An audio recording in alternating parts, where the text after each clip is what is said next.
Hi, thank you so much for tuning in. Today I'm going to be discussing the issue of corruption around land transactions in Kenya. It's an issue we like to dance around, especially as land sellers, because let's face it, most of us as land sellers are the biggest perpetrators of corruption in land. So I'm going to be talking a little bit about that. You're watching Own Land in Kenya. I am Solomon Wangwe.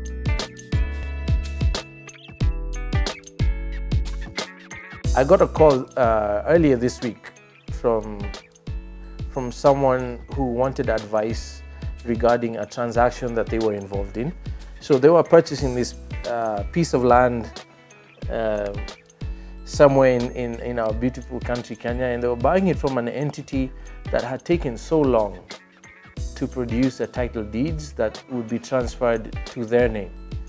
And so as a solution, the seller proposed to this buyer who had called for some advice that rather than keep waiting for the title to be registered in their name so that they can then transfer to this buyer, that they would transfer the title deed from the previous owner directly to the new buyer. So basically, there's the original land owner here who sold this giant piece of land to this company here. This company is supposed to subdivide the land, so they came up with a proposed subdivision scheme and then marketed it to people, one of whom called us for the advice, and they got deposits for smaller pieces, 1/8 acre to be specific. And it's taken so long for this title deed to be transferred to this company's name so that they can subdivide, get the title deeds and transfer to their buyers. So the buyer over here is asking, should I agree to this whole scenario where this person is proposing that they transfer their title deeds from the original seller directly to them, as opposed to it doing that loop, which is what is supposed to happen? And my short answer was no.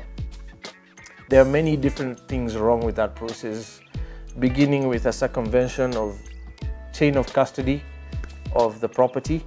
If someone was to do a search after you bought the land, the company that supposedly or purportedly sold you the land that you had an agreement with, that you paid a deposit, will not appear anywhere in formal records as having owned that property. Instead, it will say that Mr. So-and-so or Mrs. So-and-so here had this giant piece, say it was 50 acres, and they transferred a title deed for 1/8 of an acre to you. How did that happen? How did it go from 50 acres to 1/8 of an acre? Something is missing in the middle, and you need to follow the process through to completion.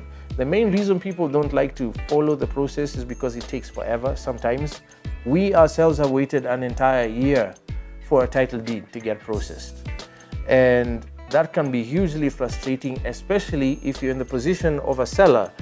This is what we do as a commercial entity. We make unique investment opportunities specifically to land investors in this country available to them. And it's in our interest to make that process as smooth and as quick as possible.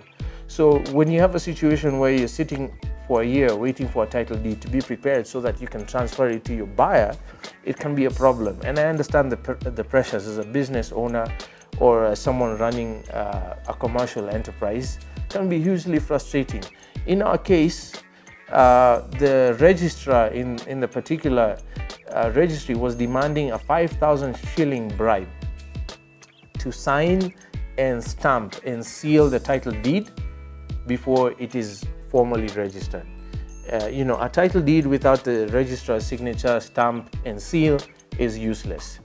It had already been typed, all the details were accurately captured, we had followed the entire due process accurately. We had every piece of documentation lined up and compiled to make sure that we had not contravened the process.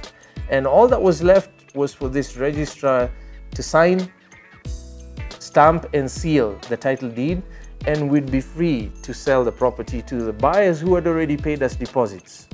And in this case, we had actually subdivided a 50-acre parcel into 5-acre plots, so there were 10 of them. And we were waiting for these 10 new title deeds to get sealed and stamped. and signed by the registrar. But he kept us waiting a year because we wouldn't give him his 5,000 shilling bribe for each title as he was demanding. In the meantime, we had received deposits from buyers for the 5-acre titles. And this was almost 30 million shillings in revenue for the business. So at some point, you have to ask yourself, 5,000 bobs to the corrupt registrar, 30 million shillings in revenue. It's easy to rationalize paying off the registrar. After all, it's 5,000 bobs times 10 is 50,000 shillings for each title versus 30 million shillings in revenue. It's easy to justify and rationalize, right? But the reality is it's wrong. It's illegal. Beyond that, it's immoral. And these are some of the situations that cause us as practitioners, and even worse, in my opinion, you as a buyer, to engage in corrupt transactions, because we don't have the patience to wait for due process. We're not willing to engage. The sad reality is that in Kenya, the system that is set up to work in our favor very often works against us. You're trying to mind your own business, conduct business, make investments, in different parts of the country, guaranteed to you by the new constitution as a citizen, as a right to be able to do so. But on the ground, the system very often is working against us and fighting against you. So what do? Do you stick to the right path, or do you compromise for the sake of getting the job done? My advice is no compromise. Do what's right. Don't take any shortcuts. Be patient.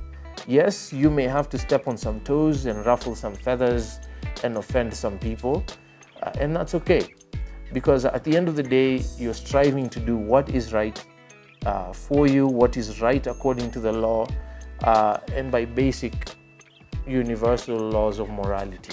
And every single one of us has that compass within us. You don't have to ask. We all know when we're doing something wrong, and at the end of the day, you'll be a lot more peaceful with yourself and with your investment if you simply follow the due process and not compromise on the corruption issue. And should you ever be cornered, you should reach out. Ask for legal advice.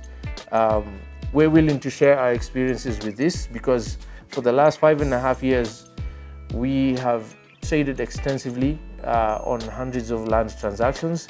And I can say to you with absolute confidence and a clear conscience that we have never once bribed for anything in this process. Yes, we have paid the cost or the price in time. Like I've said, we waited a whole year to get this title deed. And by the way, we had to get our lawyer to draft a very bad letter of complaint addressed to the Minister for Lands at the time. We copied everyone, including the senior lands registrar, the chief registrar, all the way down to the county level or the district level at the time. And we had our title deed released within 48 hours. And sometimes that's what it takes. You have to stand your ground, do what is right, and hold the system accountable. You'll be a lot happier for it. You'll have done your service as a Kenyan citizen in contributing to order, and you'll have a peaceful transaction. You won't be looking over your shoulders for the remainder of the time that you own the property, wondering if something was going to creep up to bite you in the behind. So do what's right. I hope that information helps. If you have any questions or comments to make, please feel free to do so. Our YouTube channel is up and running. You can share your comments there. We'd be happy to engage with you directly. www.GoshenAcquisitions.com for more information on what Goshen Acquisitions does. You've been watching Own Land in Kenya. I am Solomon Wangwe. Stay tuned for more information on strategic land investment.